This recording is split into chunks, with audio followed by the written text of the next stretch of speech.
रामकृष्ण हरी. पुन्हा एकदा बोला रामकृष्ण हरी. रामकृष्ण हरी. रामकृष्ण हरी. आज खूप छान मुहूर्त आहे, महाशिवरात्र आहे. तसं पाहायला गेलं तर प्रत्येक दिवस आपल्या कार्याचा श्रेष्ठच आहे, पण तरीही मोठ्या भक्तिभावाने हा चेतन आलेला आहे. ही मयुरी आहे. मला असं कानावर आले की त्यांचा आता शुभविवाह लवकरच काही ठराविक दिवसात होणार आहे. तर माझी प्रार्थना आहे आणि आईलासुद्धा माझा नमस्कार. खूप छान. मी पांडुरंगाला प्रार्थना करतो की ज्या सद्भावनेनं तुम्ही आत्ता ह्या मंदिराला भगवंताच्या दर्शनाला भेटीला आलेला आहात, असंच सातत्य कायम असावं. केवळ माझं लग्न होणार आहे म्हणून माझी आता आणल्याकडे, कारण शेवटी खरं प्रेम लग्नानंतरच असतं. माझ्या लग्नाला 27 वर्ष झाली आणि 27 वर्ष अगोदर माझं लग्न ठरलं 91ला आणि लग्न झालं 97ला.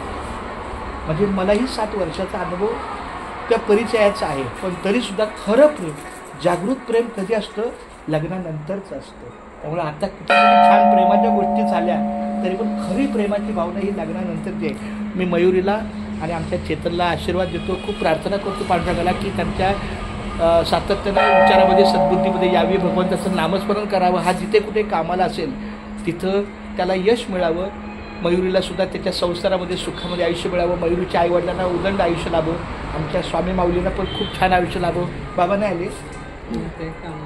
तुमचे बाबा कामाला गेले का? खूप छान, हरकत नाही. सगळ्या स्वामी परिवाराला आणि मयुरीच्या परिवाराला उदंड आयुष्य लाभो आणि अशीच भगवंताची नामसाधना. कारण माझंसुद्धा आता नामसागरच आहे. कारण दुसरं नामचिंतनाशिवाय, नामसागराशिवाय दुसरं काही शाश्वत नाही आहे. त्यामुळं खूप मिळालं म्हणून नामस्मरण बाजूला ठेवावं असं नाही आहे आणि काही नाही म्हणून घ्यावं असं नाही आहे. काही प्राप्त हो अथवा न हो, सतत नामस्मरण हे पाहिजेच पाहिजे. आता मला 1.25 लाख पगार आहे, पण जर सद्भावनेनं कोणी चांगल्या भावनेत, तोहफा देने वाले की नियत देखी जाती है, तोहफे की किंमत नाही. मला 1.25 लाख पगार आहे, पण तुमच्याकडून प्राप्त झालेला 100 रुपये हे आकडा नाही आहे, ती भावना आहे. तुमच्या मनामध्ये आत्मीयतेनं आलेलं प्रेम आहे ते, म्हणून मी स्वीकार केला. कारण काय उल्हासी वरल्या रंगा, वरच्या रंगावून असं वाटतं यांना कोण नसेल, हल्लं का नाही, असं नाही आहे.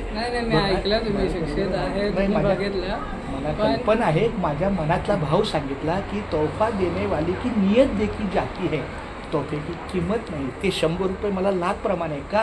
कारण ज्या सद्भावनेनं तुम्ही दिलं ती सद्भावना, म्हणून मी तुमच्यासाठी माऊलीला प्रार्थना. आणि दिलं नाही दिलं तरी पण माझा आशीर्वाद आहे. तुका म्हणे सत्य कर्मा व्हावे सहाय्य, घातलिया भय नरकादारी. सत्य कर्माला भगवंत उभा असतो.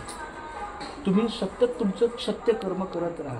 तुका म्हणे सत्य कर्मा व्हावे सहाय्य. तुकारामाने काय सांगितलं? सत्य कर्म करा, परमेश्वर तुमच्यापर्यंत खेचत येणार. तुम्हाला शोधायची गरज नाही. तो भक्तीचा भुकेलेला आहे. तो असा भक्त शोधत असतो की माझा भक्त कुठे आहे, त्याला काय अडचण आहे, ताबडतोब त्याच्या मागे लागायचं. आम्ही नाही देवाच्या मागे लागत, आम्ही फक्त देवाला धन्यवाद देतो. पांडुरंगा, आता मी हे धन्यवाद चालले की देवा तू मला आज चांगला दिवस दाखवला, आज माझ्यातर्फे तुला धन्यवाद. बस संपला विषय. अतिशय म्हणजे हा सूक्ष्म विचार आहे. भगवंताला काही मागायचं. आमच्या भगवंताचं नातं असं आहे, मैं भगवान से कुछ मांगता नहीं और वो मुझे कुछ कमी करता. खूप छान. रामकृष्ण.